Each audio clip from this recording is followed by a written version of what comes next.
Hello, अस्सलाम वालेकुम, welcome back to our platform please convo. अभी-अभी पाकिस्तान और साउथ अफ्रीका के दरमियान जो है वो पहला टी20 मैच जो है वो एंड हुआ है और पाकिस्तान 11 रन से मैच जो है वो हार गया हुआ है।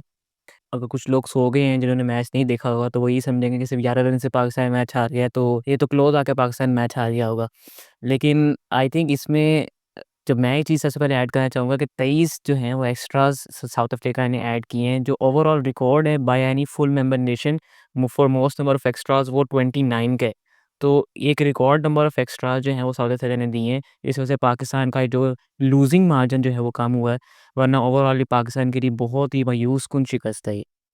स्कोर कार्ड तो कुछ और चीज़ बताया गया कि बड़ा नेल बाइटिंग थ्रिलर हुआ है, लास्ट ओवर तक गेंद सब कुछ हुआ है, लेकिन जहाँ तक बात हुई जैसे आपने की कि एक मेरे ख्याल में एक बहुत बुरी शिकस्त है, इसमें तो कोई पॉजिटिव्स भी नहीं आप निकाल सकते, क्या ही पॉजिटिव्स निकालेंगे इस मैच में से। और फिर उसके बाद एक चीज़ रहती है लीडिंग फ्रॉम द फ्रंट वाली, तो रिज़वान हमारे कैप्टन भी हैं, वो ओपन भी कर रहे हैं, लेकिन मसला तीनों वही है कि हमारा वही 6 ओवर में 40 बनना है, 45 बनना है। कैप्टेंसी चेंज हो गई, बाबर था, अब कहा कि बाबर का एक अपना स्कूल ऑफ थॉट था, अब रिज़वान आया, चेंज होगा, लेकिन ओपनिंग पेयर भी सेम है। साइम अयूब जिसने बहुत अच्छी ओपनिंग की ज़िम्बाब्वे में, ऑस्ट्रेलिया में, वो यहाँ पर वन डाउन आ रहा है। बाबर और रिज़वान ने ओपन किया है, लेकिन फिर वही कि रिज़वान का पावर प्ले में बिलो 100 का स्ट्राइक रेट था। एक उन्होंने निकल के चौका मारा है सीधा, बाकी कोई वो इंटेंट भी शो नहीं कर रहे, सब कुछ नहीं कर रहे, पता नहीं क्या उनके दिमाग में चल रहा है, पता नहीं उनका अपना प्लान था या आकिब जुवैद का प्लान था या किसका प्लान था, लेकिन कोई प्लानिंग नज़र ही नहीं आई। एक प्लान सो कॉल्ड उनका अपना हो सकता है, लेकिन प्लान कोई नज़र नहीं आया। आई थिंक ये वाली बात जो है हम ये पिछले 4 साल से देख रहे हैं कि ठीक है, पहला साल जब ये दोनों ओपनिंग करने आए तो यूएई में जो वर्ल्ड कप था उस लिहाज से कंडीशंस के लिहाज से दोनों का ओपनिंग पेयर सही था, सही जा रहा था। लेकिन पाकिस्तान ने उसी जो ओपनिंग पेयर को उसी माइंडसेट के साथ कंटिन्यू किया पिछले 4 सालों से, कोई चेंजेस नहीं आ रही। मतलब from one extreme to another extreme, यानी जो बाकी बैटर्स होंगे वो चेंज होते रहेंगे, वो दूसरी तरह कंडीशंस के हिसाब से खेलें, सिचुएशन के हिसाब से खेलें। लेकिन ये 2 बैटर्स जो हैं ये अपनी पोजीशन से भी नहीं हिलेंगे और अपने स्टाइल से भी नहीं हिलेंगे बिल्कुल। मतलब ये एक अलग स्ट्रीम पे खेलेंगे, बाकी बैटर जो हैं वो अलग स्ट्रीम पे खेलेंगे। जैसे फॉर एग्ज़ाम्पल अब सलमान अली आगा को पाकिस्तान ने ड्रॉप कर दिया। कल को तैयब ताहिर 2 मैच में इस तरह बुरी कंडीशन में आके फ़ेल होंगे तो वो भी ड्रॉप हो जाएँगे। तो इस तरह आके ये जो है वो चेंजेज़ होती रहेंगी, लेकिन जो ऊपर से जो मेन मुझे लगता है कल्प्रिट्स हैं इसके पीछे, वो नहीं चेंज होंगे। अ, यहाँ पर मेरा एक अपना थोड़ा-सा ओपिनियन है, मैं ये कह रहा हूँ कि हाँ, ठीक है, आप प्लेयर्स को कल्प्रिट्स कह रहे हैं, ठीक है, कह लें। लेकिन बात ये है कि ये दोनों बाबर तो ओपन मिकी आर्थर के टाइम से करते आ रहे हैं, उसके बाद सिकलैन मुश्ताक आए, मैथ्यू हेडन ने वर्ल्ड कप में कोचिंग की, उसके बाद मिसबा के दौरान भी इन्होंने ओपन किया है, अभी आकिब जुवैद आ गए हैं। तो ठीक है, अगर प्लेयर ऐसा नहीं खेल रहा, तो ऊपर मैनेजमेंट क्या कर रही है? डायरेक्टिव तो मैनेजमेंट ने ड्राइव करने हैं ना, ये चीज़ें मैनेजमेंट ने ड्राइव करनी है। क्या 4 मैनेजमेंट चेंज हो गई हैं और 2 प्लेयर्स को आप नहीं कह सकते कि आप तेज़ खेलो या स्लो खेलो या ओपनिंग पेयर चेंज कर दो। मैनेजमेंट पे मैनेजमेंट चेंज हो रही है, लेकिन अगर नहीं चेंज हो रहा तो आपकी अप्रोच नहीं चेंज हो रही। आप कैप्टन चेंज हो गया, मैनेजमेंट चेंज होगी, बोर्ड तक चेंज हो गया, लेकिन अगर एक चीज़ नहीं चेंज हो रही तो वो आपकी टी20 में कंज़र्वेटिव अप्रोच है। आज भी देखें, ठीक है, बाबर का मैं आप हर कोई मुझे कहेगा मैं फ़ैन हूँ, ठीक है, मैं हूँ। लेकिन एक बात ये है कि जब से बाबर ने रिज़वान के साथ ओपन करना स्टार्ट किया है, मैं नहीं कह रहा बाबर बड़ा आगे फिन एलन बन जाता है या वो विल जैक्स बन जाता है, वो नहीं करते, वो भी बड़ा कंज़र्वेटिवली खेलते हैं, वो भी 130 का स्ट्राइक रेट खेलते हैं। लेकिन वो फिर भी अगर देखा जाए तो कंपैरेटिवली वो चांस ले लेते हैं, रिज़वान नहीं लेते। आज ठीक है, अब मैं अगर अगर मुझे टी20 में देखा जाए, जहाँ पर एक ग्राउंड में जहाँ पर 185, 190 एवरेज स्कोर हो, वहाँ पर एक बंदा 4 बॉल पे 0 करके आउट हो जाए और एक बंदा 62 बॉल पे 72, 74 करे, तो आप किस सीरीज़ को अच्छा कहोगे? और आप वो मैच लूज़िंग कॉज़ में एंड कर रहे हो। तो मैं तो 4 बॉल पे 0 को ठीक है, एक्सेप्टेबल कर लूँगा, क्योंकि कोई अगला बैट्समैन तो आ रहा है ना। लेकिन जब आप 62 बॉल पे 72, 74 बना के जा रहे हो, तो दूसरे एंड पे जितने बैट्समैन खड़े हैं, उन पे भी प्रेशर आ रहा है और आज ऐसा ही हुआ है, 7 विकेटें ऐसे ही गिरती गई हैं। आई थिंक जो आपने बात ये की ना कि पिछली मैनेजमेंट्स काफ़ी आई हुई हैं तो चेंजेस क्यों नहीं हो रही। ये वाली बात है कि मैनेजमेंट जो भी आती है अब आकिब जावेद आए हैं, तो आकिब जिनका पहला महीना है अभी, वो उनके पास का इतनी पावर है कि जो एक टीम के सेटल्ड प्लेयर्स हैं जिनके पास स्ट्रॉन्ग पीआर सब कुछ है, उनको वो ड्रॉप कर सकें। और ये वही वाली बात है कि अगर आप सिर्फ़ पीआर की बेस पे, नाम की बेस पे खेल रहे हैं, तो ये तो आपके लिए बहुत ही मतलब लो पॉइंट है कि आपकी क्रिकेटिंग रीज़न के बेस पे आप नहीं खेल रहे। तो आई थिंक ये भी बहुत एक उनको खुद एहसास होना चाहिए, अगर कोई और नहीं कर रहा तो आप खुद ही ड्रॉप हो रहे हैं। लेकिन फिर अगेन ये पाकिस्तान का एनवायरनमेंट इस तरह का, यहाँ पे कोई अपनी जगह छोड़ता नहीं है, तो ये भी एक कंडीशन है। तो आई थिंक जितनी बात की जाए फिर वही बातें रिपीट ही होंगी बार-बार कि कितने पाकिस्तान ने जो है वो हालाँकि अगर आप देखें तो ये जो 200 का भी विकेट था, फिर भी इंडिया ने भी जो पिछले मैच खेला साउथ अफ्रीका के अगेंस्ट, यहाँ पे 200 से ऊपर रन उन्होंने आराम से बनाया था। संजू सैमसन ने सेंचुरी की थी, लेकिन फिर भी पाकिस्तानी बॉलर्स ने उनको जो है रोक के रखा।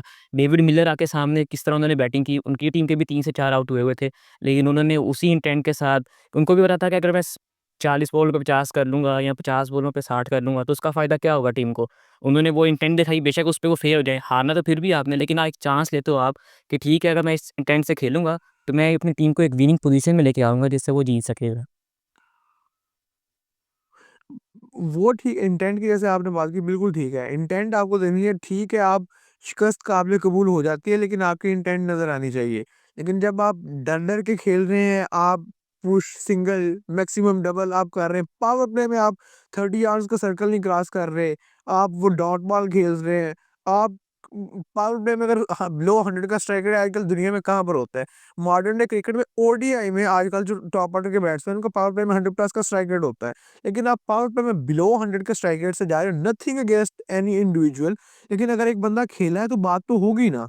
बात वही है कि अगर आप इतना कंजर्वेटिवली जाएंगे तो 6 और मैच का ऑलमोस्ट 30% पावर प्ले में होता है, वो गुजर जाएगा, तो बाद में आप रिकवर नहीं कर पाएंगे। बाद में आपके आगे जो मर्जी कर लें, लेकिन जो पावर प्ले की बॉल डॉट हो चुकी है वो तो वापस नहीं आएगी। ऐसा ही है, अभी आपने साइमन यूथ की बात की, वो तो ऑब्वियस है कि वो काफ़ी लोगों को हैरानी है कि वो ओपन क्यों नहीं कर रहे, उनको तो ओपन करना चाहिए, वो नेचुरल ओपनर है। पावर प्ले बैशर भी हैं, लेकिन आई थिंक जो अब पाकिस्तान ने पिछली सीरीज़ में उमर बिन यूसुफ को चांस दिया था, आई थिंक वो भी एक अच्छा वो शो कर रहे थे ऊपर इंटेंड, उनको भी मौका नहीं मिला। फिर सलमान अली की हमने बात की, उनको भी ड्रॉप कर दिया गया।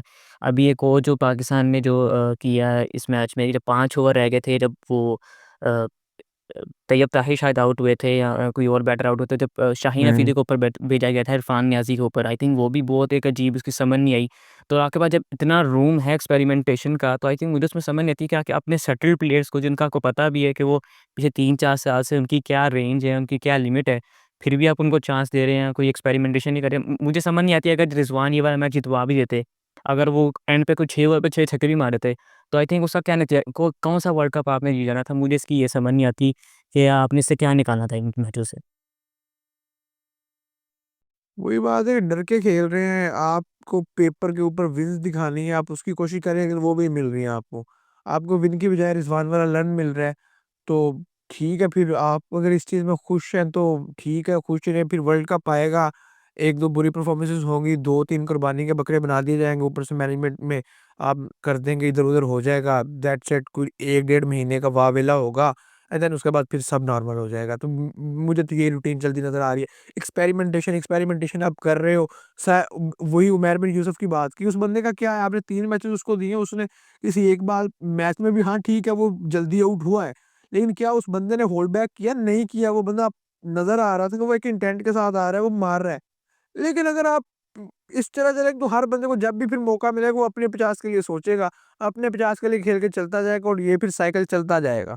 और इवन उसमें भी अगर आपने डिसीजन लेना है कि ठीक है अगर यही खेलेंगे, तो नीचे वाले जो प्लेयर्स हैं उनका फेलियर आप एक्सेप्ट करें फिर। सलमान अली को भी आपने अगर 2 सीरीज़ पहले उनका पहला मैच था, उसमें पहले मैच में वो वाइस कैप्टन थे। अगर आपने पहले मैच में उनको वाइस कैप्टन बना दिया है, तो या तो वो डिसीजन गलत था, या फिर अब आपने जो ड्रॉप की है वो डिसीजन गलत था।